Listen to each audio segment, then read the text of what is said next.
question, on peut considérer deux choses, les outils et le numérique. Pour les outils, on peut voir que dans l'histoire, l'homme très tôt a utilisé des outils, que ce soit la flèche pour chasser, le silex pour faire du feu. On peut déjà, à l'époque, parler d'homme augmenté.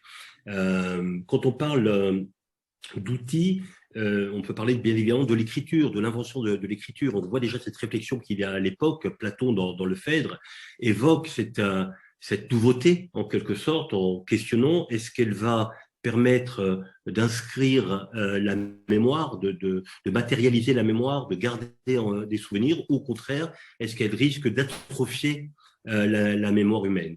Donc, la notion des outils est déjà très présente.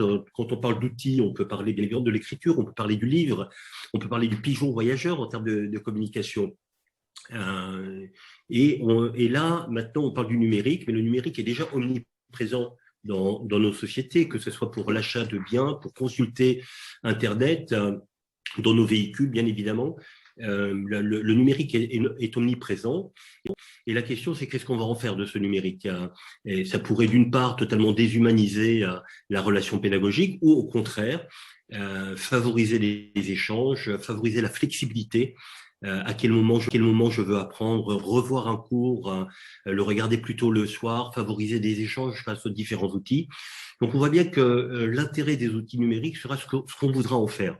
Donc, comme la boîte de Pandore, on peut en avoir peur, on peut craindre, on peut en faire le pire, mais on peut aussi décider des usages qu'on veut en faire, favoriser les échanges, favoriser l'auto-formation. Le numérique, c'est à la fois la formation à distance, telle qu'on l'a vécu pendant la crise sanitaire, mais cette formation à distance existait depuis longtemps. Le CNED, le Centre national d'études à distance, existe déjà depuis le 19e siècle.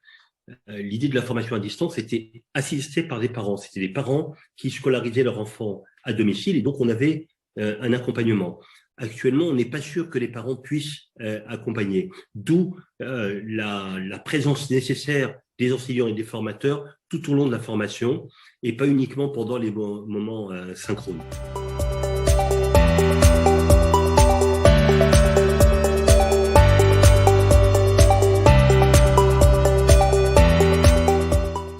Je reviendrai d'abord à la crainte exprimée à la fois par les enseignants, les formateurs, mais aussi les apprenants. Cet usage du numérique n'a pas été forcément réfléchi à l'avance. Ça a été contraint. Et ce qui s'est passé, c'est que on a d'abord reproduit le présentiel, ce qu'on a appelé d'ailleurs un présentiel dégradé, à travers des classes virtuelles. Et en effet, tout le monde a craint, en quelque sorte, la déshumanisation, par cette distance, par l'usage de la technologie. Mais ça a permis en parallèle de réfléchir justement comment faire dans ce type de situation.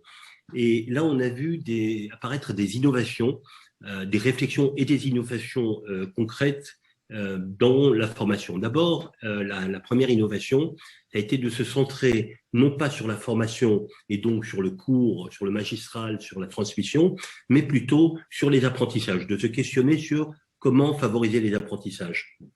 Ce que ça a permis comme innovation, c'est par exemple de mettre en place de la classe inversée, c'est-à-dire de l'auto-formation, favoriser l'auto-formation à distance, de favoriser la collaboration entre les apprenants. Ça a permis aussi une certaine flexibilité. Ça a permis dans certains cas, dans des CFA par exemple, d'étudier et d'explorer comment les apprenants pouvaient apprendre dans les situations professionnelles, dans leur entreprise, puisqu'ils venaient beaucoup moins au CFA.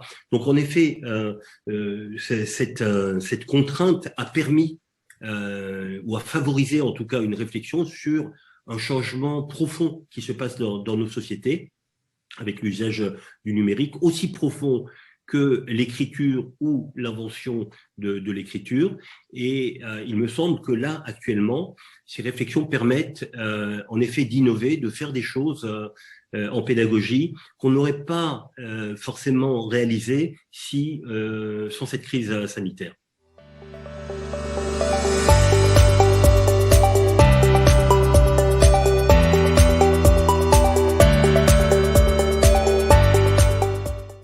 On pourrait en retenir deux principalement. Le premier, c'est la notion de présence dans la distance, justement. Comment faire pour être présent, pour justement favoriser les apprentissages? Donc, il s'agit plutôt que de faire des cours, faire des points d'étape, permettre cette communication avec les apprenants. Les points d'étape, c'est identifier ce que les personnes ont compris, ont appris, quelles sont les difficultés qui ont été rencontrées, comment envisager justement la poursuite de l'apprentissage. Cette présence, c'est à la fois la présence du formateur, de l'enseignant, en mode synchrone ou asynchrone, mais aussi et surtout la présence des autres apprenants. C'est-à-dire le point de vigilance, c'est en effet éviter la solitude, l'isolement. Et donc, si le formateur prévoit une ingénierie basée sur le collaboratif, sur les échanges, sur les engagements entre 2 ou 3 apprenants qui vont produire quelque chose, comme par exemple les vidéos. On sait que les jeunes générations sont souvent sur TikTok, enregistrent des vidéos. Ils pourraient, en effet, à l'issue d'un apprentissage, enregistrer une vidéo dans laquelle il présente un thème de la formation en classe inversée. Et donc, le formateur, l'enseignant doit être extrêmement présent justement pour éviter le découragement, l'isolement. Donc ça, c'est le premier point, la présence à la fois du formateur et à la fois la présence des autres personnes pour éviter l'isolement. Le deuxième point, c'est éviter l'exclusion et donc favoriser l'inclusion, c'est préparer les personnes à l'auto-formation. C'est-à-dire, quand quelqu'un vient en présence à une formation, il suffit démarcher, alors que là, principalement, c'est préparer les apprenants à cette auto-formation, à l'utilisation des outils numériques, notamment d'Internet, mais pas uniquement au niveau des connaissances, mais aussi au niveau matériel. Est-ce que les personnes ont un matériel Internet? Est-ce qu'ils ont accès à Internet, à un ordinateur? Est-ce que chez eux, ils auront un espace pour apprendre, etc. Donc, et comment les préparer? Donc, les points de vigilance, c'est à la fois être extrêmement présent, et la deuxième, c'est vérifier très tôt si les personnes ont les compétences et le matériel nécessaire pour utiliser le numérique, et sinon, comment les préparer.